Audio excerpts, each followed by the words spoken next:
All right, lads, here we go. It's an early morning for me. Calliope.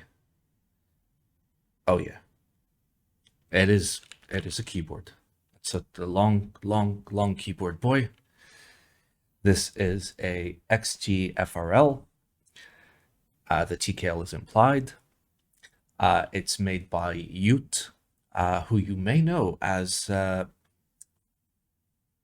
weeb. It comes in pink, black, silver, and lilac, or came in pink, black, silver, and lilac at about $435, and there were 70 units made. It's a fairly nice, clean, simple 6.2-degree angle, simple top mount with a low front height, a adjusted front height of about 17 millimeters. And it's a very simple, nice board that's based off of Maury Calliope, a HoloLive EN VTuber.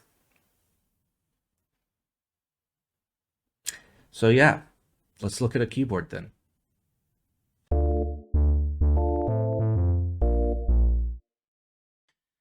Apologies for desky mess, but I am a man who has clearly lost hope. All right, this is 1.65 kilos built. Feels fine, feels decently heavy for the size that it is, density-wise. Does pretty good. In terms of unboxing experience and packaging and all of that, it came randomly in a box with a bunch of random foam and other stuff. So yeah, just very nice experience. So let's have ourselves a look at the board. My desk is in shambles. Honestly, it's gonna stay in shambles. All right. So we've got ourselves a lovely XT cluster right here. As we can see, this is a seamed board. It's got the teensiest little lip on the front. It's not necessarily a cherry lip. It's just nice, cute teensy lip. And that goes across the entirety of the board. Up to the other side where you can see an engraving, which I assume is some weeb shit. I have no idea. But yeah, it's fairly simple. Bezels look clean. Again, this is a simple top mount. Bezel wise, we're looking at about 5 millimeter here on the sides and about 9 on the top and bottom. That looks like 9. If only there were ways of measuring that. But yeah, it's quite cute on the back here. Again, not much going on. We've got seam all the way through and a very low mounted USB-C port. Now, if you've got one of these little dinky connectors, then that's fine, goes just right in, there you go. But, if you're a connoisseur, you might struggle a little bit to get the big boys in there. They'll get in there. They will. But you might struggle a little bit. So, USB port cutout is fine, no problems with it. If we look at the side profile, we could see that there's a nice little curve here. It's quite cute. And obviously, we've got a little ledge right there. And that's it. There isn't much design-wise that's going on. It's all very subtle. It's all very subtle. Like, if you're paying attention, this comes in very subtly. This curves up very subtly. This curves in very subtly. It's well done. It's a well-designed, simple board. On the back, we've got this scythe, which I assume is a reference to some more weeb shit. But I don't know. I'm not a weeb. Giggle. So yeah, that's the exterior. You've got standard, looks like 8 millimeter bump-ons, 4 of them. Nothing fancy here. We've got 8K screws holding the thing together. And I left my screwdrivers in the other room because I was trying to fix my Aru. It's fine. We have other screwdrivers here. Oh, there's a missing screw. Cool. Nice. So we're missing a screw there. Okay, I have a bag of screws somewhere. All right, are you the correct size? You are. Okay. So let's unscrew this and get into the meat and potatoes of the build. Now, there is a problem with this board, and we're going to see what it is quite soon. Like for such a simple board that's top-mount board, it's exceptionally hard to like screw it up. And to be fair, I wouldn't consider this screwed up. I'd just consider it an oopsie. The oopsie is the JST cable is not long enough, and the JST connectors are atrocious. So let's take it apart. All right, let's actually take it apart.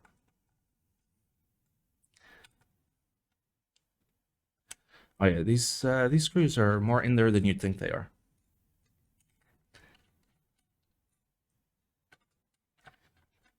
Surprise screws.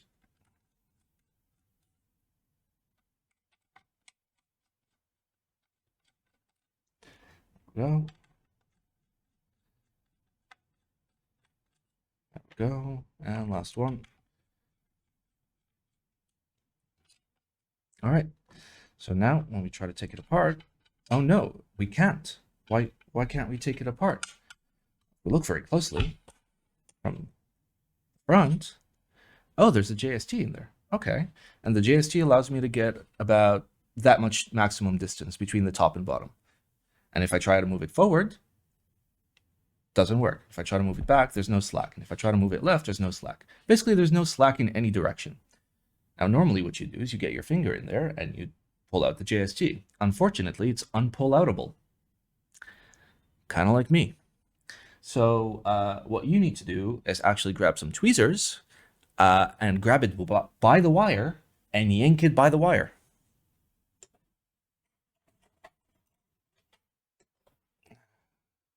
Okay, here's our tweezers. Let's try and get an angle in which we can yank it by the wire. And my hand doesn't fit. Wait, it fits. There we go. We got it. All right. I will explain to you what the issue is using big boy words prior to moving forward. So here we can see the JST cable going into the daughter board. Now, generally you have a little ridge and you can grab it by that ridge, right? On the outside. The ridge is ungrabbable. Like these are like very, very fancy tweezers. And this is me trying to grab it. You just can't grab it. It goes so deep in there that it's impossible to pull out. Like you have to like slowly wedge it out like one side at a time. And even then you can see that the plastic deforms. So yeah, JST is literally held in by hopes and dreams. That is my only complaint about the board. The rest is just going to be good stuff. All right, so let's look at the interior of this wonderful, wonderful keyboard. Here it says Calliope in Japanese. And here it says Deadbeats. And here it says fuck this smoke. And here it says G, G, G. Yep. Beautiful. Beautiful. Daughter board assembly is pretty standard. You've got the cutout for the JST, which it barely even needs anyways. But this is a very, very low profile board, so maybe it does need it. And then we have got our tiny little alignment pillars. We got alignment pillars in all four corners, as well as two little alignment tabs on the side. Let's check those out in the close-up. So here's your side tab, and then there is your alignment pillars.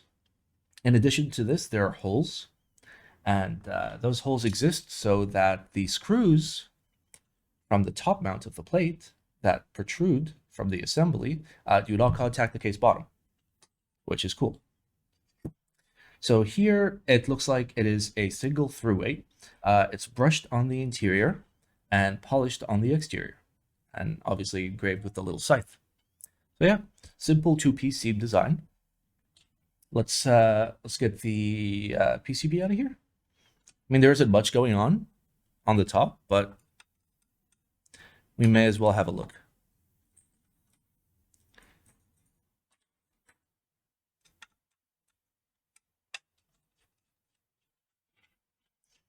This episode is brought to you by me not having coffee in the morning. All right, so this screw here is the wrong screw because I lost a screw. Yeah, this build has been cursed. And just for a little bit of backstory, this board is owned by my friend Unknown H. He told me, Simon, can you please build me a decent board? Because I have no decent builds right now.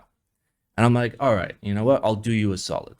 So like, we got him some nice switches. We put them in the board. I spent a month plus typing on it to break it in.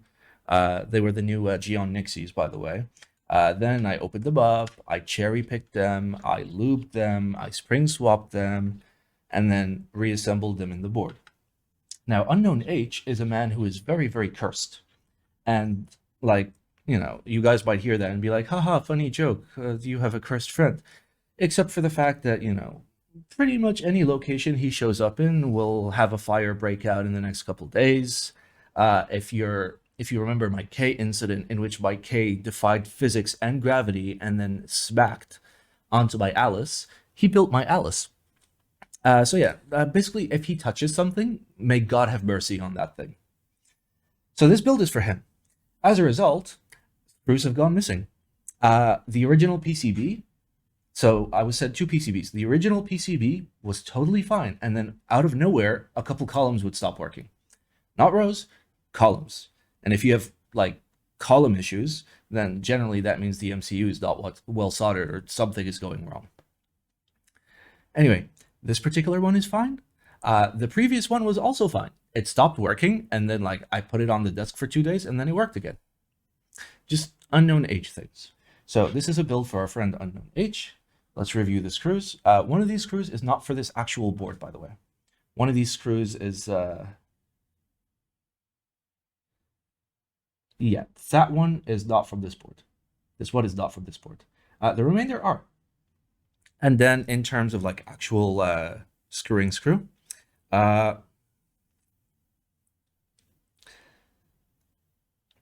the plate screws are 1.5 hex and the case screws are 2.0 hex.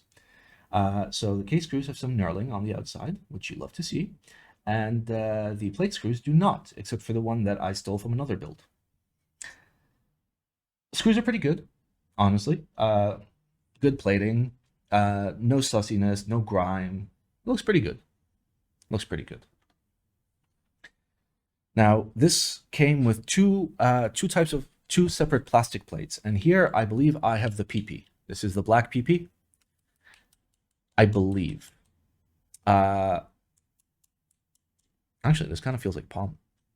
This might be palm. Anyway, unclear. It is definitely plastic.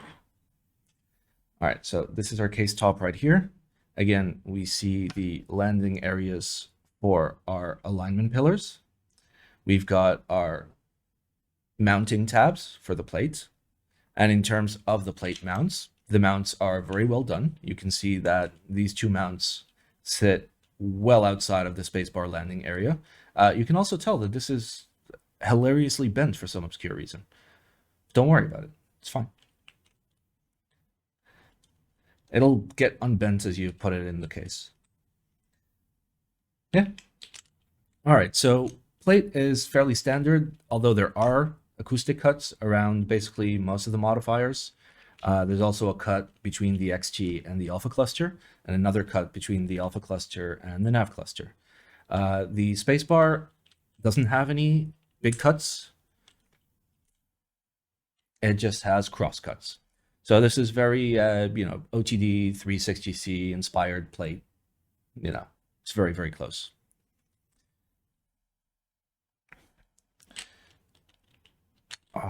And there we have our Nixies.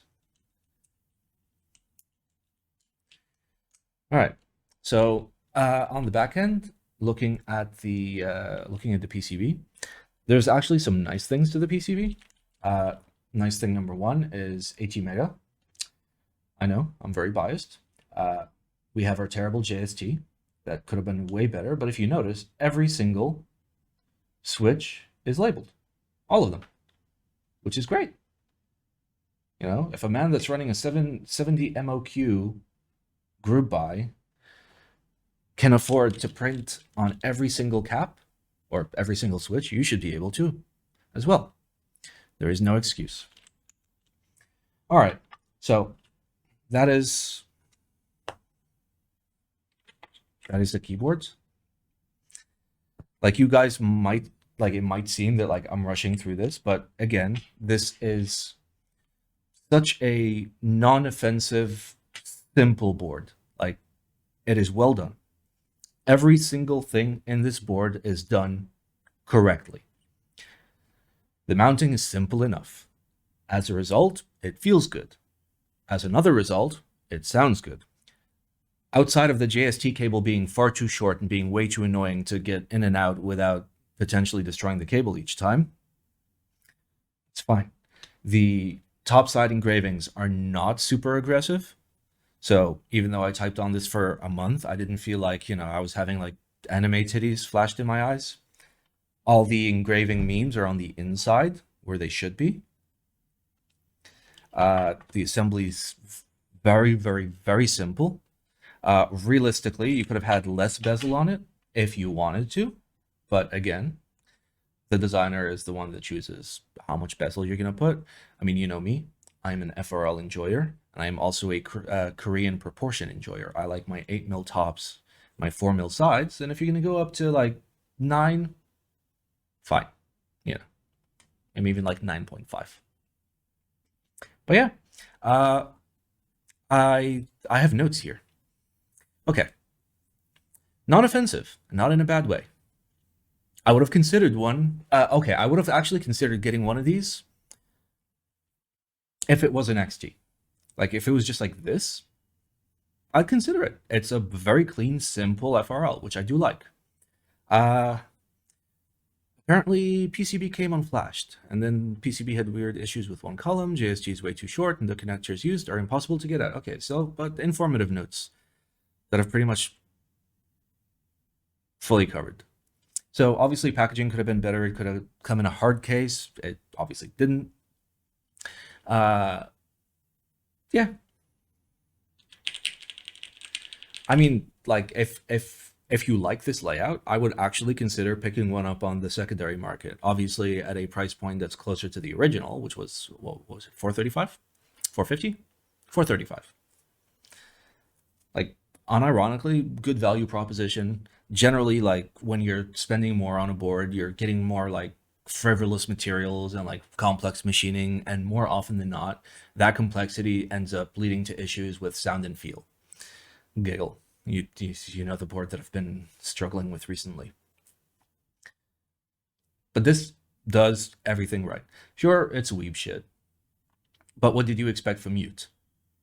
What I didn't expect from Ute was for you to actually build a keyboard that feels and sounds great.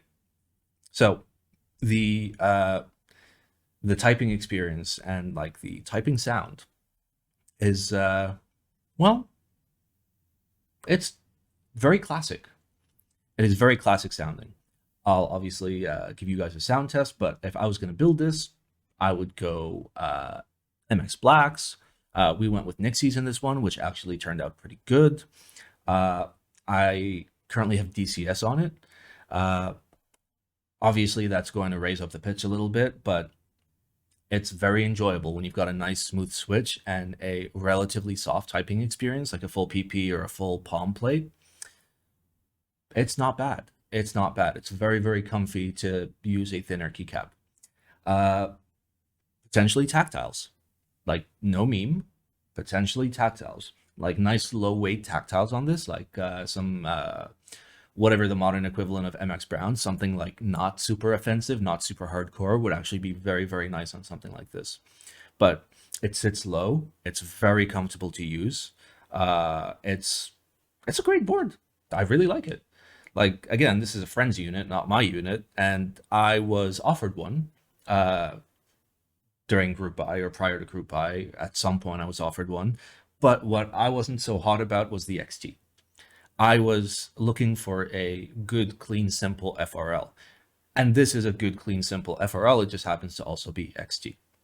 But if this was only this bit, here, I would have probably gotten one for myself and then requested that there be no engravings. Anyway, this is going to be like a quick in and out video. So sound test followed by summary. Let's go.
Okay. Calliope. Summary. Okay? Summary is good keyboards. Okay? Is solid 9 out of 10 keyboards. 10 out of 10 would type on.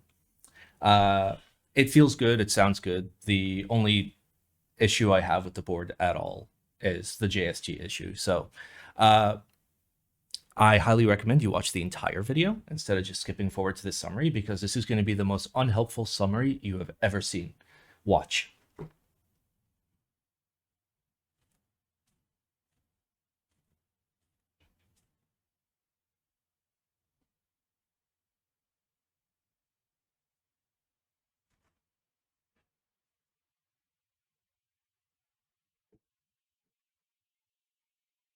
There's your summary. Go watch the video.